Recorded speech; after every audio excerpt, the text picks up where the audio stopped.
Welcome to BPSC maker. आज है 14 मार्च 2021 और 14 मार्च 2021 से बिहार करंट अफेयर्स और साथ ही राष्ट्रीय तथा अंतर्राष्ट्रीय घटनाओं सहित जितने भी करंट अफेयर्स बनेंगे वो सभी मैं आपको इस वीडियो में बताऊंगा और इनसे रिलेटेड जो भी महत्वपूर्ण फैक्ट होंगे उन्हें भी डिस्कस करूंगा। ये वीडियो आपके लिए बीपीएससी सहित Bihar SSC, Bihar SI, ESI और सीडीपीओ सहित अन्य वे सभी परीक्षाएं जो खास करके बिहार में आयोजित होती है उन सभी परीक्षाओं के दृष्टिकोण से इस श्रृंखला के सभी वीडियो काफ़ी ज़्यादा हेल्पफुल है। अब इस श्रृंखला के साथ बने रहें, जो भी वीडियो चैनल पे अपलोड होते हैं सभी को देखें और हमारे टेलीग्राम ग्रुप से इसका पीडीएफ भी डाउनलोड जरूर करें। ठीक है, तो यहाँ पर मैंने पिछले वीडियो में आपसे प्रश्न पूछा था कि हाल ही में बिहार के उद्योग मंत्री शाहनवाज हुसैन के अनुसार बिहार में कितने एथेनॉल प्लांट लगाने का प्रस्ताव है।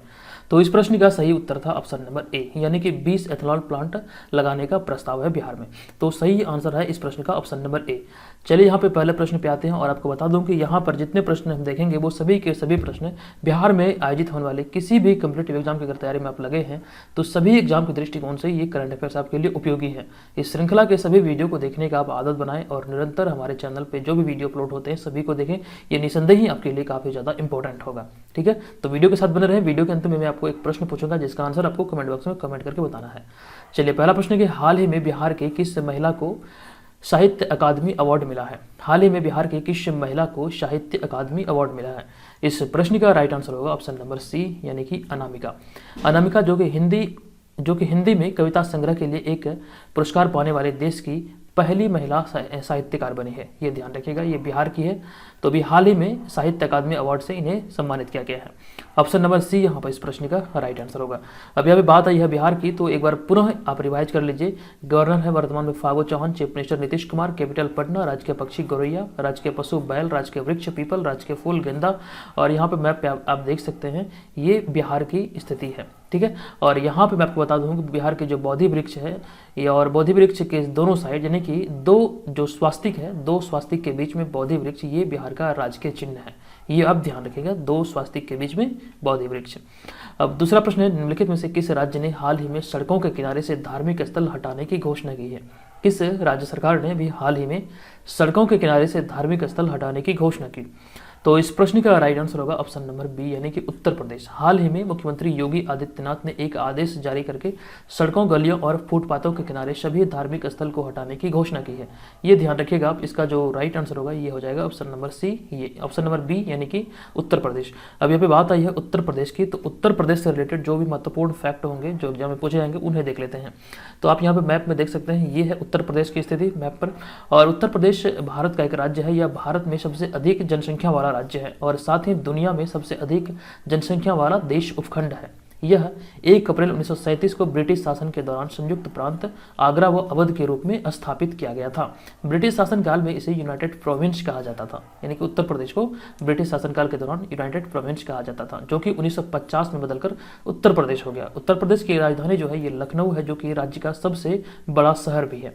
और उत्तर प्रदेश में 75 जिले हैं। राज्यपाल अभी वर्तमान में आनंदीबेन पटेल और मुख्यमंत्री योगी आदित्यनाथ हैं, जबकि उप मुख्यमंत्री की अगर बात किया जाए तो केशव प्रसाद मौर्य और दिनेश शर्मा हैं। और उत्तर प्रदेश के पुलिस महानिदेशक हितेश चंद्र अवस्थी हैं। इतनी सारी महत्वपूर्ण इन्फॉर्मेशन आपको उत्तर प्रदेश से संबंधित याद रखना है, यहाँ से आपको एग्जाम में प्रश्न पूछे जा सकते हैं। अब उस बाद बढ़ते हैं अगले प्रश्न पे। बिहार में परिवहन विभाग का हाईटेक मुख्यालय निम्नलिखित में से कहाँ बनने जा रहा है। बिहार में परिवहन विभाग का हाईटेक मुख्यालय निम्नलिखित में से कहाँ बनने जा रहा है। इस प्रश्न का राइट आंसर होगा हमारा ऑप्शन नंबर बी, यानी कि पटना में। बिहार की राजधानी पटना में परिवहन विभाग का हाईटेक मुख्यालय कैंपस बनने जा रहा है, जहां पर सारी सुविधाएं एयरपोर्ट के तर्ज पर होगी। जो भी सुविधाएं एयरपोर्ट पर मिलती है वो सारी फैसिलिटी यहाँ पर मिलेगा। तो राइट आंसर होगा परिवहन विभाग का हाईटेक मुख्यालय पटना में बनने जा रहा है। सही उत्तर है ऑप्शन नंबर बी। उसके बाद बढ़ते हैं अगले प्रश्न पे। हाल ही में राष्ट्रपति रामनाथ कोविंद ने बेटन ऑफ ऑनर निम्नलिखित में से किसे दिया है। बेटन ऑफ ऑनर अवार्ड से निम्नलिखित में से किसे सम्मानित किया गया है राष्ट्रपति रामनाथ कोविंद के द्वारा। तो इस प्रश्न का राइट आंसर होगा ऑप्शन नंबर ए, यानी कि किरण बेदी। राष्ट्रपति रामनाथ कोविंद ने किरण बेदी को बेटन ऑफ ऑनर से सम्मानित किया है। पुडुचेरी के सेवाकाल के लिए यह सम्मान दिया गया है। तो ऑप्शन नंबर ए यहाँ पर इस प्रश्न का राइट आंसर होगा। अब बात आई है किरण बेदी की, तो आप यहाँ पे इमेज में देख सकते हैं, ये है डॉक्टर किरण बेदी। डॉक्टर किरण बेदी भारतीय पुलिस सेवा के सेवानिवृत्त अधिकारी, सामाजिक कार्यकर्ता, भूतपूर्व टेनिस खिलाड़ी व राजनेता है। भारतीय पुलिस सेवा में सम्मिलित होने वाली वे प्रथम महिला अधिकारी है। ये ध्यान रखिएगा, ये कई बार एग्जाम में पूछा गया है। प्रथम महिला अधिकारी जो कि भारतीय पुलिस सेवा में सम्मिलित हुई, ये डॉक्टर किरण बेदी है, ये आप ध्यान रखिए। तो आगे बढ़ते हैं, हम देखेंगे 5वां नंबर प्रश्न। केंद्र सरकार की ग्राम उजाला योजना के तहत बिहार में 15 मार्च से गांव के उपभोक्ताओं को 10 रुपये में एलईडी बल्ब दी जाएगी। इस कार्यक्रम की शुरुआत निम्नलिखित में से किस जिले से हुई है? तो देखिए, इसका जो राइट आंसर होगा ये हो जाएगा हमारा ऑप्शन नंबर ए, यानी कि भोजपुर। इस योजना के तहत नियुक्त कर्मी गांव में उपभोक्ताओं को घर जाकर उनसे 5 पुराने बल्ब लेंगे और 10 रुपये में नए बल्ब देंगे। ये ध्यान रखने वाली बात है। ये जो ग्राम उजाला योजना है, ये केंद्र सरकार की योजना है जिसके अंतर्गत 10 रुपये में एलईडी बल्ब उपलब्ध कराई जाती है। तो बिहार में जो शुरू किया गया है, ये भोजपुर जिले से शुरू किया गया है। अब यहाँ पे बात कही गई थी कि जो भी मतलब इसके कर्मी होंगे, जो भी इसके कर्मचारी होंगे, वो उपभोक्ताओं के घर जाकर पुराने बल्ब लेंगे और उनके बदले में 10 रुपये में नए बल्ब देंगे। ये ध्यान रखिएगा। तो ऑप्शन नंबर ए यहाँ पर इस प्रश्न का राइट आंसर होगा, भोजपुर। उसके बाद बढ़ते हैं अगले प्रश्न पे। हाल ही में बिहार के निवासी लाल नीरज नयन निम्नलिखित में से किस राज्य के डीजीपी बने हैं? काफी ज्यादा महत्वपूर्ण प्रश्न है कि बिहार के निवासी लाल नीरज नयन निम्नलिखित में से किस राज्य के डीजीपी बने हैं। इस प्रश्न का राइट आंसर होगा हमारा ऑप्शन नंबर बी, यानी कि पश्चिम बंगाल। हाल ही में बिहार के छपरा जिले के रहने वाले लाल नीरज नयन पश्चिम बंगाल के डीजीपी पद पर नियुक्त हुए हैं। तो सही उत्तर होगा ऑप्शन नंबर बी, यानी कि पश्चिम बंगाल। पश्चिम बंगाल की राजधानी है कोलकाता, ये ध्यान रखिएगा। उसके बाद बढ़ते हैं अगले प्रश्न पे। हाल ही में क्वाड देशों का शिखर सम्मेलन का आयोजन हुआ, इसमें भारत से निम्नलिखित में से किसने हिस्सा लिया था? तो इस प्रश्न का राइट आंसर होगा हमारा ऑप्शन नंबर बी, यानी कि नरेंद्र मोदी। हाल ही में क्वाड देशों का शिखर सम्मेलन का वर्चुअल रूप से आयोजन हुआ था और इनमें भारत, ऑस्ट्रेलिया, जापान के प्रधानमंत्री तथा अमेरिका के राष्ट्रपति ने हिस्सा लिया था। ये ध्यान रखिएगा, भारत, ऑस्ट्रेलिया और जापान के प्रधानमंत्री तथा अमेरिका के राष्ट्रपति ने क्वाड देशों के इस शिखर सम्मेलन में भाग लिया था, जो कि वर्चुअल तरीके से हुआ था। तो भारत की ओर से नरेंद्र मोदी इनमें भाग लिए थे, इसे ध्यान रखना है। तो यहाँ पे बात आई है क्वाड देश का, तो इसके बारे में डिटेल में जान लेते हैं। क्वाड का अर्थ क्या होता है? तो क्वाड का अर्थ है क्वाड्रिलेटरल सिक्योरिटी डायलॉग, जो कि जापान, ऑस्ट्रेलिया, भारत और अमेरिका के बीच एक बहुपक्षीय समझौता है। मूल तौर पर ये इंडो पैसिफिक स्तर पर काम कर रहा है ताकि समुद्री रास्तों से व्यापार आसान हो सके, लेकिन अब ये व्यापार के साथ साथ सैनिक बेस को मजबूती देने पर ज़्यादा ध्यान दे रहा है ताकि शक्ति संतुलन बनाए रखे जा सके। यहाँ पे आप मैप में देख सकते हैं, ये चारों देशों का जो राष्ट्रीय ध्वज है ये है जापान, ऑस्ट्रेलिया, भारत और अमेरिका का। तो इनमें 4 देश शामिल हैं, इन्हें आप ध्यान रखिएगा। उसके बाद हम यहाँ पे बढ़ेंगे। इस पेड ग्रुप के बारे में एक बार पुनः आपको बता दूं, इस पेड ग्रुप में अगर शामिल होना चाहते हैं आप यहाँ पे इस व्हाट्सअप नंबर पे हमें मैसेज कर सकते हैं, pre21 लिख के। आप यहाँ पर जितनी सारी चीज़ों को लिखा हुआ देख रहे हैं, ये सभी चीज़ें आपको पेड ग्रुप के अंतर्गत प्रोवाइड किए जाएंगे। इसके अलावा और भी महत्वपूर्ण पीडीएफ है जो मिलेंगे। मेन रूप से इस पेड ग्रुप में आपको जो मिलेंगे, ये 67वीं बीपीएससी प्रारंभिक परीक्षा और सीडीपीओ के लिए टेस्ट सीरीज मिलेगा और मंथली करंट अफेयर्स मिलेगा, तथा इसके अलावा बिहार जीके का संपूर्ण जो एक पीडीएफ है वो आपको मिल जाएगा यहाँ पर। तो इनसे रिलेटेड और भी महत्वपूर्ण इन्फॉर्मेशन के लिए आप में इस व्हाट्सअप नंबर पर pre21 लिख के मैसेज कीजिए, आपको सारी इन्फॉर्मेशन मिल जाएगी। वैसे अब मैं आपको इस वीडियो के अंत में भी बताऊंगा, तो वीडियो के साथ बने रहें। चलिए 8वां नंबर प्रश्न है, हाल ही में बिहार में किस स्थान पर तिब्बतियों ने तिब्बत का झंडा लहराकर विद्रोह दिवस मनाया है? तो अभी हाल ही में बिहार के किस स्थान पर तिब्बतियों ने तिब्बत का झंडा लहराकर विद्रोह दिवस मनाया है? इस प्रश्न का राइट आंसर होगा ऑप्शन नंबर सी, यानी कि बोधगया में। हाल ही में बोधगया में 62वीं वर्षगांठ पर तिब्बत का झंडा लहराकर प्रवास कर रहे तिब्बतियों ने विद्रोह दिवस मनाया है। ये काफी महत्वपूर्ण है, इसे ध्यान रखिएगा। ये बोधगया में भी विद्रोह दिवस मनाया गया है तिब्बतियों के द्वारा। तो ऑप्शन नंबर सी यहाँ पर इस प्रश्न का करेक्ट आंसर है।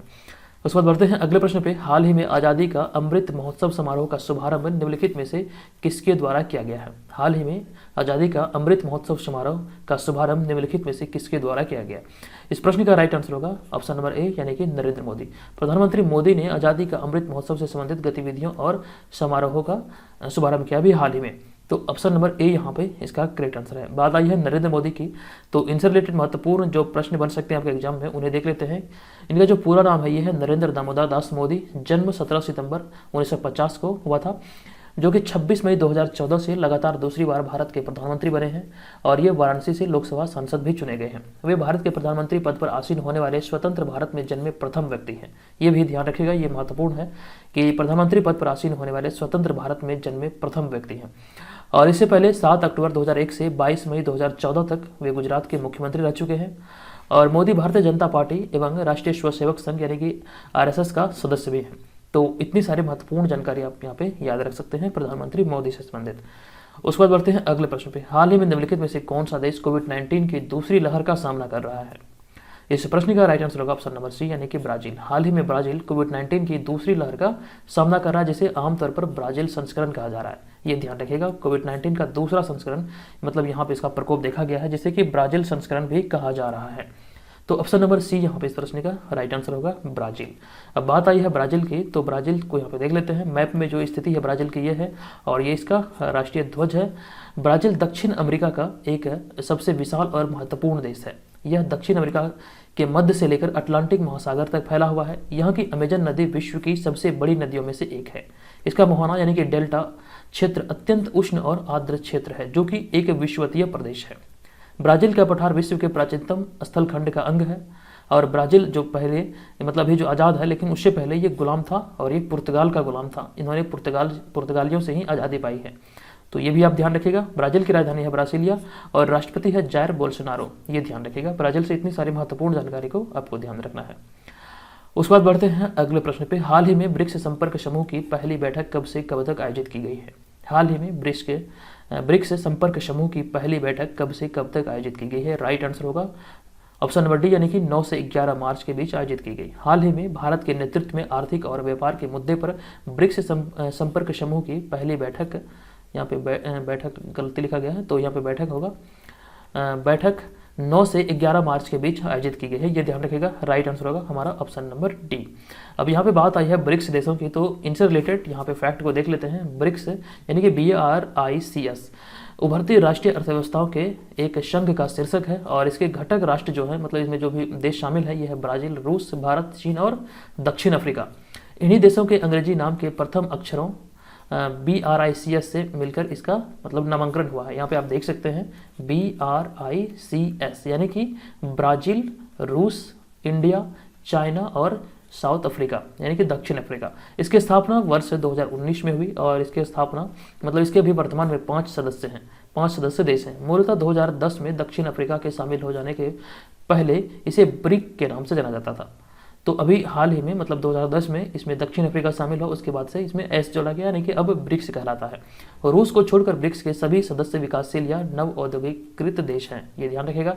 इसे R5 के नाम से भी जाना जाता है क्योंकि इन 5 देशों की मुद्रा R से शुरू होता है। तो ब्रिक्स से इतनी सारी इंपॉर्टेंट फैक्ट को आपको ध्यान रखना है। आप चाहें तो इसे स्क्रीनशॉट भी ले सकते हैं, ठीक है। उसके बाद हम बढ़ते हैं इस वीडियो के प्रश्न की ओर। तो प्रश्न है कि बिहार में पटना के बाद राज्य का दूसरा चिड़ियाघर निम्नलिखित में से किस जिले में बन रहा है? बिहार में पटना के बाद राज्य का दूसरा चिड़ियाघर निम्नलिखित में से किस जिले में बन रहा है? अगर आपने पिछले वीडियो को ध्यानपूर्वक देखा होगा तो इसका आंसर आपको पता होगा। आपको क्या करना है कि वीडियो के कमेंट बॉक्स में जाना है, आपको कमेंट करना है इसका आंसर क्या होगा, और ये वीडियो आपको कैसा लगा कृपया वो भी मुझे कमेंट करके जरूर बताइएगा। चैनल पे पहली बार विजिट किया तो चैनल को सब्सक्राइब कीजिए, वीडियो को लाइक कीजिए, अपने दोस्तों के साथ इस वीडियो को जरूर शेयर कीजिए, ठीक है।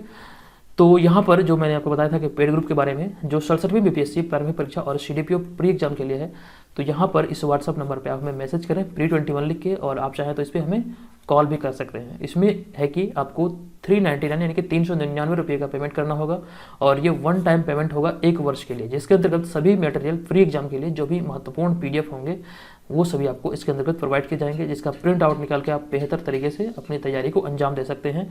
और यहाँ से मतलब टेस्ट सीरीज ज्वाइन करने से आपको काफ़ी ज़्यादा अनुभव होगा और आगामी परीक्षा में आप बेहतर कर पाएंगे। तो आप इस पर हमें कॉल करके इसके बारे में और डिटेल में इन्फॉर्मेशन ले सकते हैं, ठीक है। तो इस बात का ध्यान रखिएगा। टेस्ट सीरीज और मंथली करंट अफेयर्स के लिए हमारे इस पेड ग्रुप को अवश्य ज्वाइन कीजिए। चलिए मिलेंगे नेक्स्ट वीडियो में। ये वीडियो को कैसा लगा कृपया कमेंट के माध्यम से हमें अपनी राय जरूर दीजिएगा। चलिए धन्यवाद।